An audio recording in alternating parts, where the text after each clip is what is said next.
T'écoutes Think with Farah, épisode 133, et aujourd'hui, je vais te montrer comment garder un mindset d'abondance, même quand financièrement, ça ne suit pas.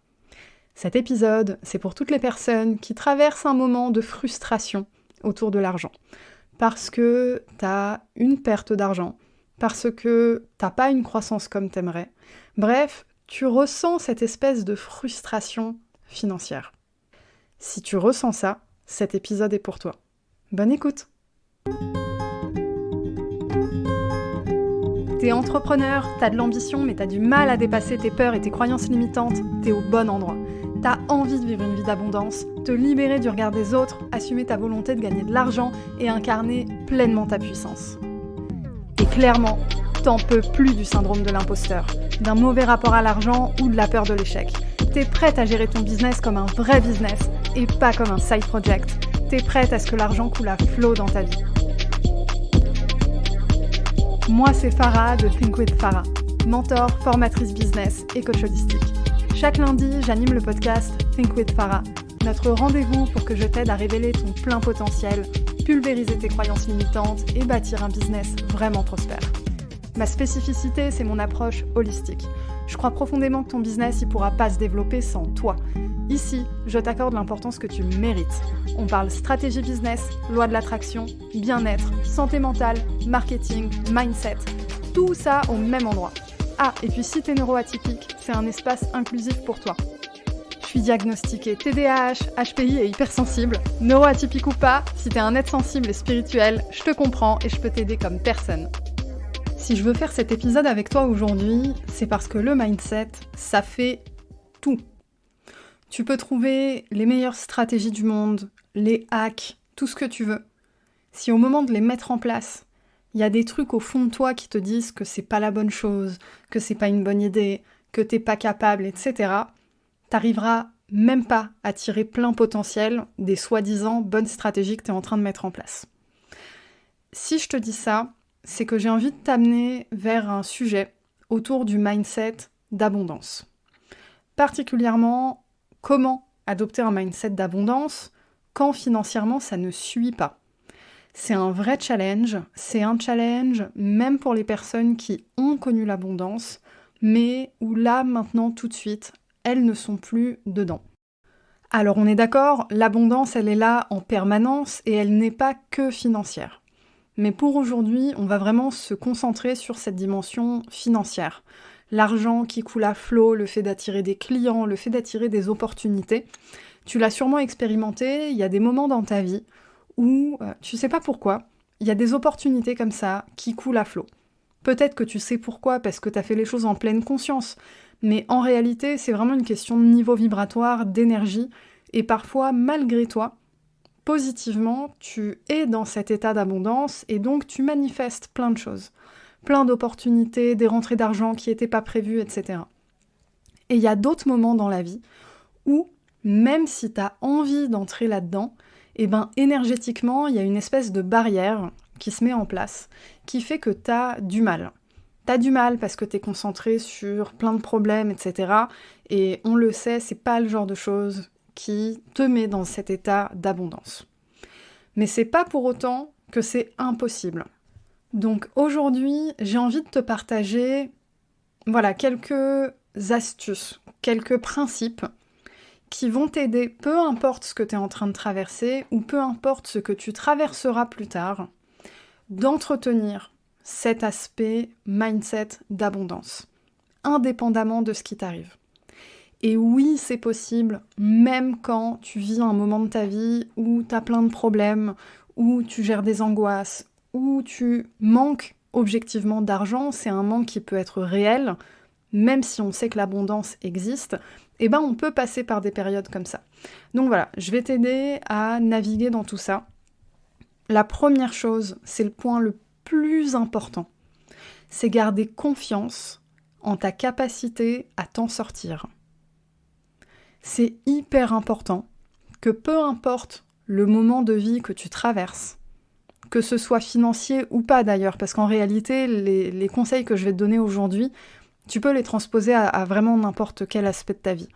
Mais quoi qu'il arrive, c'est important que tu gardes confiance en ta capacité à t'en sortir. Je dis même pas ta capacité à bien vivre le moment. Ta capacité à t'en sortir, c'est-à-dire ta capacité à traverser ce moment et à aller de l'autre côté. Alors évidemment, si tu vis mieux le moment, c'est préférable, ok. Mais dans les faits, ce sur quoi tu dois accorder encore plus d'importance à mes yeux, c'est vraiment avoir la foi que tu es capable de passer de l'autre côté. Pourquoi c'est aussi important ? Parce que si tu fais pas ça, l'espèce d'ensemble de problèmes que tu as à gérer aujourd'hui, ça va devenir ta norme. C'est déjà ton quotidien, mais ce n'est pas encore ta norme. Ça va devenir ta norme si tu autorises ce quotidien à devenir ton quotidien sur le long terme. Or, tu peux considérer que ce quotidien, c'est juste une période à passer. Ça, c'est mon deuxième conseil pour toi. Te rappeler que c'est juste une période à passer. Aussi challengeante soit-elle, aussi terrible soit-elle, c'est juste une période à passer et tu es capable de la traverser et d'aller voir ce qu'il y a de l'autre côté, d'aller expérimenter ce qu'il y a de l'autre côté. Même si cette période, elle dure depuis tellement longtemps que tu as oublié ce que c'était de l'autre côté. Consciemment, tu as oublié, mais inconsciemment, tu sais ce que c'est. Tu sais ce que c'est parce que sinon, ça t'attirerait pas comme ça. Donc, garde confiance en ta capacité à t'en sortir et rappelle-toi que c'est juste une période à passer. Une fois que tu es à ce stade-là, va falloir retrousser les manches. Mon conseil pour toi, c'est planifier ce que tu comptes faire quand la mauvaise période sera passée. Pourquoi c'est important ? C'est important parce que ça te donne un objectif à atteindre et ça concrétise ce qu'il y a derrière la période de problème, ce qu'il y a derrière la période de manque d'argent, etc. Et c'est concret, c'est accessible. C'est pas un monde vague de je ne connais pas l'abondance financière parce que je l'ai jamais expérimenté ou parce que ça fait longtemps que je l'ai pas expérimenté. Non, t'auras un truc concret. Par exemple, quand cette période elle sera passée, je veux m'offrir des vacances en Asie. Quand cette période elle sera passée, je veux refaire mon salon, par exemple. Des choses comme ça, des moyens projets, on va dire ça comme ça. Mets-toi un objectif quand la mauvaise période sera passée. Un objectif, quelque chose que tu souhaites accomplir, planifie-le. Concrètement, à quoi ça va ressembler ? Si tu veux refaire ton salon, va sur Pinterest, fais-toi un mood board, fais la liste des meubles que tu veux acheter.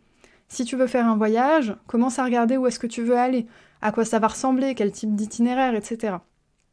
Mets-toi déjà dans cet état de ce que je suis en train de traverser, ça y est, c'est derrière moi et je suis en train de vivre ma best life.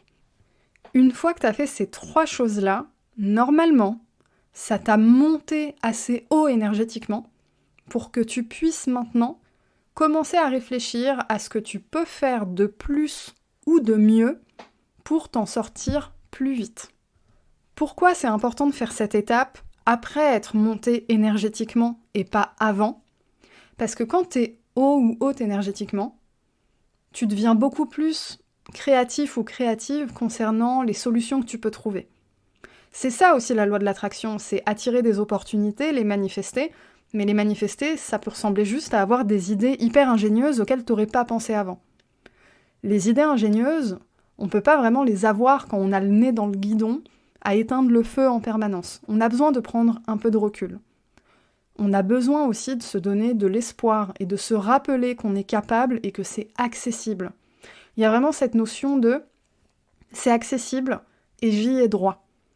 Cet ensemble de problématiques, de manque d'argent, etc. que tu peux traverser, ça ne te définit pas. C'est un moment à passer, c'est tout, comme une mauvaise émotion. C'est juste que dans le temps, c'est un peu plus concret, les problématiques sont concrètes, etc. Mais il y a bien un après.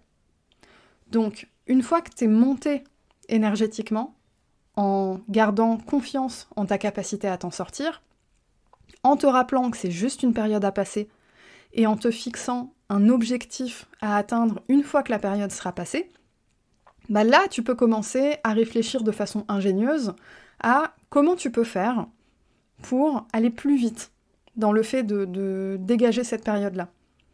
Comment tu peux faire pour faire plus de choses, faire mieux ? Ça peut ressembler à des choses qui n'ont rien à voir avec ton business. Ça peut ressembler à faire le tri dans tes affaires et vendre sur Vinted. Ça peut ressembler à faire une offre one-shot parce que tu as peut-être plusieurs offres et puis tu vas créer un bundle avec juste tes offres à toi. Ça peut ressembler à faire une promotion express, même si tu n'as pas l'habitude, parce que tu veux rentrer un shot de trésorerie. Ça peut ressembler à proposer des appels découvertes, par exemple, alors que tu n'as pas l'habitude et que tu automatises plein de choses, parce que tu as envie de remettre de l'énergie dans ton contact client pour convertir. Ça peut prendre plein de formes différentes dans ton business et en dehors de ton business. Vendre des vieux meubles, des trucs comme ça, enfin peu importe. T'es capable de faire rentrer de l'argent quoi qu'il arrive. Et c'est pas toujours de la façon que t'imagines, mais c'est ok. Je veux dire, si tu passes du temps à vendre une prestation et que demain t'arrives à faire rentrer, je sais pas moi, 200 €, 500 €, 1000 €, 2000 € juste en vendant des trucs, ben on s'en fout, ça marche. Et là-dessus, même pour des petits montants, en réalité, il y a quelque chose de très symbolique, c'est que t'es capable de générer de l'argent en un claquement de doigts. Et générer de l'argent en un claquement de doigts, c'est aussi dans la logique d'économiser là où d'habitude, tu fais pas attention à comment tu dépenses. Une autre des façons d'accélérer le fait de sortir d'une période difficile financièrement parlant, donc là on a parlé de faire rentrer de l'argent, mais il y a aussi en faire sortir un peu moins que d'habitude. Donc ça peut être l'occasion par exemple de faire le point sur tes divers abonnements et voir si c'est utile, pas utile. Te désabonner des abonnements qui ne te servent plus. Regarder un peu ton budget sorti, etc. et voir comment tu peux réajuster. Et là-dessus, on n'est pas du tout sur une énergie de manque, parce que tu le fais en te disant « je mets ça en place dans ma vie », pour passer à l'étape d'après qui est grandiose et riche en abondance financière et en abondance tout court. Encore une fois, tout est question de mindset. Avec quelle énergie tu fais les choses, avec quel mindset tu fais les choses. Si tu décides de mettre plus de côté parce que t'as peur du manque et t'as peur qu'on vienne te prendre ton argent demain, c'est pas du tout la même chose que si tu décides de mettre de côté pour, par exemple, payer tes dettes plus vite et t'en libérer et vraiment prendre la vie à bras-le-corps avec tout ce qu'elle te réserve après. Tu vois, on n'est pas du tout sur le même, on va dire, procédé, déjà en réel et puis même énergétiquement parlant. Ce que je veux te dire aussi, au-delà du fait que tu es capable de passer au niveau supérieur, de passer à l'étape d'après, c'est que tu es aussi capable de trouver des solutions là, maintenant, tout de suite. Peu importe en réalité que tu sois dans un état où aujourd'hui, tu es dans une situation financièrement difficile ou pas. Ça peut être une situation émotionnellement difficile. Ça peut être un challenge quelconque, ou quelque chose que tu vis pas aujourd'hui mais que tu as vécu dans le passé, du coup tu peux faire le bilan, ou un événement que tu vivras peut-être cette année, l'année prochaine, dans les 5 ans, et tu te rappelleras de ça, et tu te rappelleras que tu es capable. Tu es capable d'aller voir ce qu'il y a après, et tu es capable de trouver des solutions. Il y a quelque chose de super sécurisant dans le fait de se dire « je suis capable de trouver des solutions ». Je ne serai jamais dans la merde parce que je suis quelqu'un d'ingénieux. Je suis capable de générer de l'argent en illimité. Et quand tu dis ça, tu te fermes aucune porte. Tu laisses ouvert toutes les portes de comment tu vas être capable de générer cet argent. Parce que tu en es capable et parce que tu autorises l'abondance à entrer dans ta vie.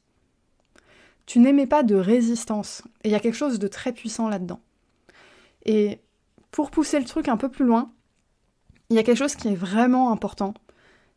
Alors, ça va ressembler à te forcer sur le moment, parce que quand tu es dans une période comme ça peut être challengeant de se concentrer sur tout ce qui est haut énergétiquement, sur l'abondance, sur l'après, etc. Parce que t'es là, t'es en train d'éteindre le feu, ça fait peut-être des semaines ou des mois que t'es dans une situation compliquée, flippante, t'as des challenges, par exemple, tu viens de te séparer, tu viens d'avoir un enfant, tu dois trouver un logement, etc. Des moments de la vie comme ça qui peuvent arriver. Force-toi, vraiment, à pratiquer des rituels d'abondance. Si t'en as jamais fait, c'est l'occasion de commencer. Alors, des rituels d'abondance, il y en a plusieurs. Il y a des rituels de nouvelle lune, il y a des rituels de pleine lune, il y en a plein. Moi, il y a quelque chose que j'ai créé pour toi que je trouve très puissant, c'est un livret pour poser ses intentions. C'est un livret, un workbook qui est sur Notion, il est disponible dans la description de l'épisode, tu peux le télécharger, c'est totalement gratuit. Ça va t'aider à faire le point sur où t'en es aujourd'hui, vers où tu veux aller, et poser tes intentions envers toi-même pour te dire « je suis responsable d'aller là-bas. Voici comment je vais faire ». C'est vraiment ça. Et ça fait partie de rituels d'abondance. Ça fait partie de parenthèses que tu ouvres uniquement pour toi. Uniquement pour te monter énergétiquement et pour préparer l'après. C'est hyper important de maintenir ça, même si ton cerveau n'est pas totalement convaincu. Parce qu'il y a quelque chose de particulier qui se passe quand le manque d'argent s'installe dans la vie. C'est que tout ce rapport spirituel à l'argent, il a tendance à disparaître et à être étouffé par la dimension concrète. La dimension « je n'ai pas »,« je dois faire »,« je manque », etc. Et tout cet aspect-là, il est réel. Je veux dire, quand le manque d'argent s'installe, il est là. Mais c'est pas pour autant que tout ce monde d'abondance n'existe plus. Il existe, il a peut-être même déjà existé dans ta vie, ou tu l'as vu autour de toi. Si tu ne l'as pas expérimenté, si tu ne l'as pas vu, moi je suis là pour te dire, il existe et tu y as droit, c'est à portée de main. Et en plus de ça, tu es capable d'y arriver. Tu as déjà toutes les ressources en toi. Ce qui te manque, c'est un peu de temps, parce que quand il y a une période comme ça, c'est pas du jour au lendemain que tu vas la passer. Même avec tous les rituels d'abondance, même avec tout ça, à un moment, il y a quand même une dimension concrète. Le temps, il faut l'accepter. Si tu commences à vouloir te battre contre le temps, bon courage. C'est une période à passer, on l'a vu. Donc accepte ça. Mais accepte aussi la réalité que l'abondance existe. Tu l'expérimentes déjà, peut-être juste pas sous la forme financière. L'abondance d'amour, de bienveillance, d'amitié, etc. C'est de l'abondance. L'abondance, c'est pas que l'argent. Et je veux ajouter quelque chose, mais cet épisode-là, c'est pas uniquement pour les personnes qui sont dans une situation terrible financièrement. C'est pour toutes les personnes qui ressentent une forme de frustration vis-à-vis de l'argent. Une quelconque forme de frustration. Si t'as connu les 20 000 euros par mois et que tu tombes à 8 000, tu vas ressentir de la frustration et c'est normal. Mais il y a quelque chose de beau là-dedans, c'est que ça nous rappelle que l'argent est une énergie qui circule et qu'on a une forme de pouvoir sur comment on la fait circuler dans notre vie. Voilà, on arrive à la fin de cet épisode. Je te rappelle que tu as ton livret pour poser tes intentions qui est disponible dans la description de l'épisode. Et si tu penses que ce que je t'ai partagé aujourd'hui peut être utile à quelqu'un que tu connais, n'hésite pas à lui envoyer l'épisode ou à le partager en story Instagram en me taguant @thinkwithfarah. À la semaine prochaine!